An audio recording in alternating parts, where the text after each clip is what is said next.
I have given you guys my list for the top 10 best movies of 2016 and my list for the top 10 worst movies of 2016. So with that, 2016 is officially a wrap. Well, until I finally see Patriots Day, then we'll briefly go back into 2016 so I can give you guys my spoiler talk for that, but officially speaking, 2016 is done, which only means that 2017 is just getting started. And to officially kick off 2017 and to close out this top 10 series for you guys, I'm gonna give you my list for the top 10 most anticipated movies of 2017. Now these anticipation lists, they're always really tough to get whittled down to 10, but holy shit people, 2017 looks like it's gonna be wicked awesome. This list started out with around 25 movies that I'm really excited for. 25! I had to whittle that down to 10. And then eventually I was able to whittle that down to maybe like 13 or 14. And then finally, after a lot of deliberation, I got it to 10. So as I just mentioned, these are not the only movies that I'm looking forward to. There's a lot I'm looking forward to. These are just the 10 that I'm most excited for and also have the most confidence in. And this is of course not a preview to what's going to be my top 10 best list of 2017. These movies, they could end up being horrible for all we know. I mean, I hope they turn out awesome, but that's the beauty of going into 2017. We don't know how it's going to turn out. But in regards to what I hope turns out awesome, here are my list for the top 10 most anticipated movies of 2017.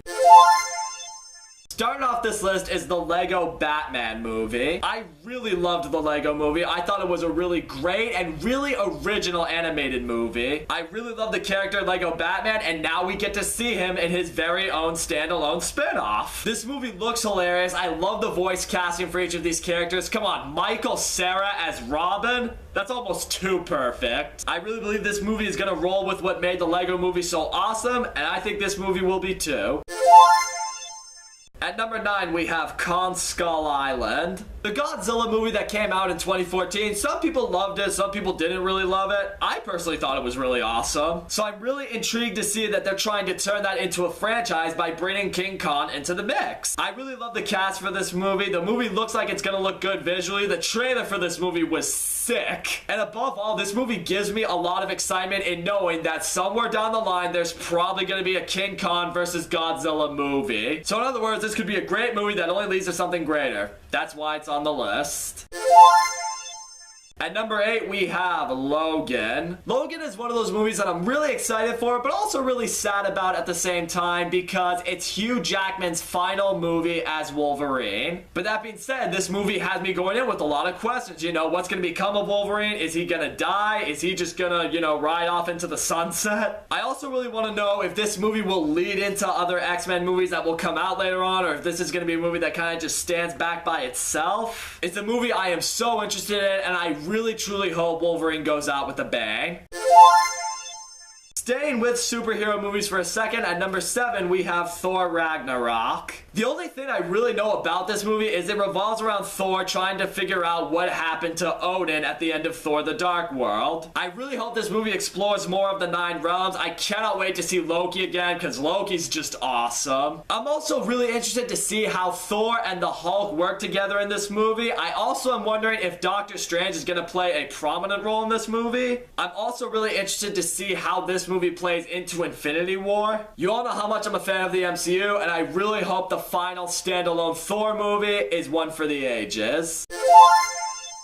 I just talked about 2 Marvel movies. We gotta give DC a little bit of love. So let's talk about Justice League. The 3 DC movies we've gotten so far, they've all been very polarizing. Some people love them, some people hate them. I've had my mixed feelings towards them, but I have loved the casting for each of the superheroes in these movies. And now I'm really excited to see them all come together. I can't wait to find out who the official villain is going to be. I really want to know how much of a role, if any, will Superman play in this. And above all, I'm really hoping this is the DC movie that everyone will finally agree on being awesome.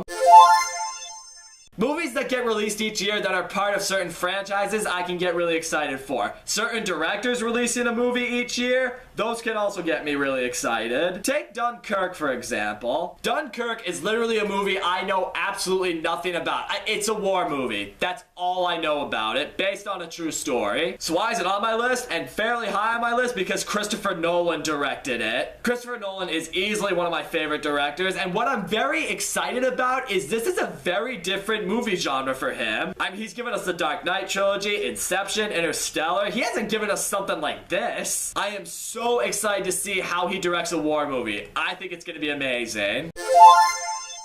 At number 4 on my list of anticipation, Guardians of the Galaxy Volume 2. I speak for most people when I say when I went into the first Guardians of the Galaxy, I had no idea what to expect because I had never heard of the Guardians of the Galaxy. Then I walked out of that movie, it was really awesome, and now, knowing who these superheroes are, I'm so excited for this. James Gunn has returned to direct this movie. Each member of the Guardians of the Galaxy is back. Baby Groot, come on. Pretty freaking adorable, right? The movie looks action-packed, funny as hell. It looks like something everyone can have a really fun time with, just like the first one. But at the same time, because a lot of us don't know a whole lot about the Guardians of the Galaxy, that means there is more that this movie can introduce to us and surprise us with.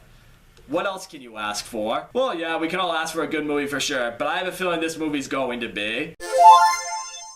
Number 3 is conveniently the third movie to a franchise that I have grown to really love, and that movie is War for the Planet of the Apes. Rise and Dawn of the Planet of the Apes I both thought were really, really, really awesome movies, and all the action in those movies have led to this. This is it. This is the movie that will determine the fate of the Earth, whether it will become a planet of apes. I continue to love Andy Serkis as Caesar more and more as each of these movies go on. It'll probably be the case again this year. Woody Harrelson is going to be the lead human actor in this movie. I'm very interested to see the kind of role that he plays. The second movie only improved upon the first movie, and if this movie can only improve upon the second movie, wow.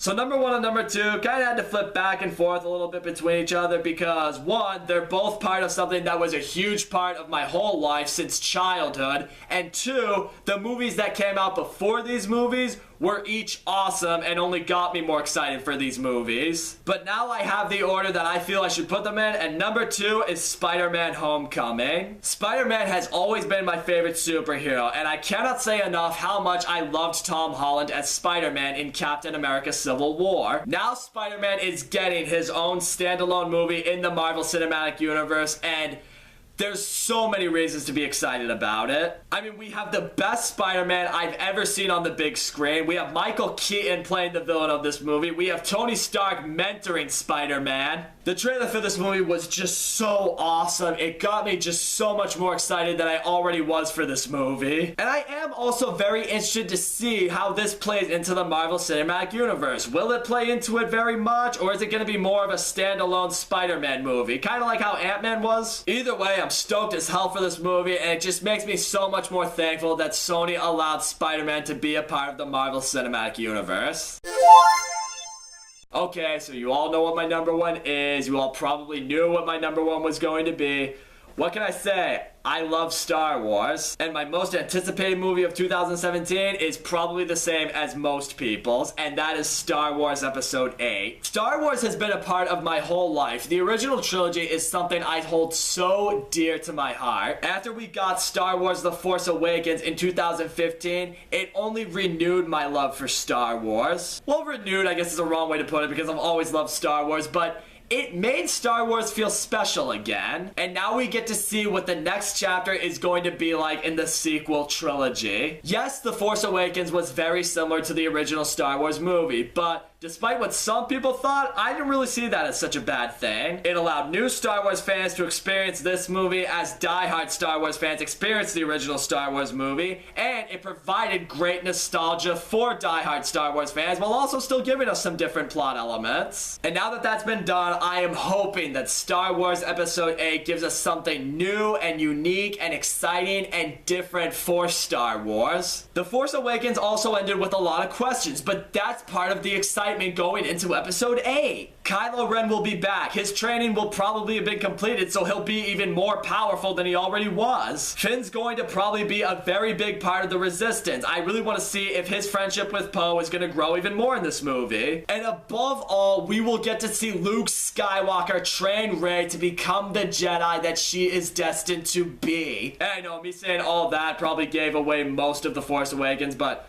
come on, if you haven't seen The Force Awakens by now, that is on you. And above all, my biggest wish is that Episode 8 can be to The Force Awakens what The Empire Strikes Back was to Star Wars. a movie that is just that much better. So there you go. Those are my top 10 most anticipated movies of 2017. Like I said, it looks like it's going to be a great year. I'm so excited for it, and I want to hear what you guys think about 2017. Don't forget to leave a comment. Tell me what are the movies that you're most excited for. It doesn't even have to be 10. You can list every movie you're excited for. I'd love to hear it. And also, don't forget to leave a like and subscribe, and I will see you all next time.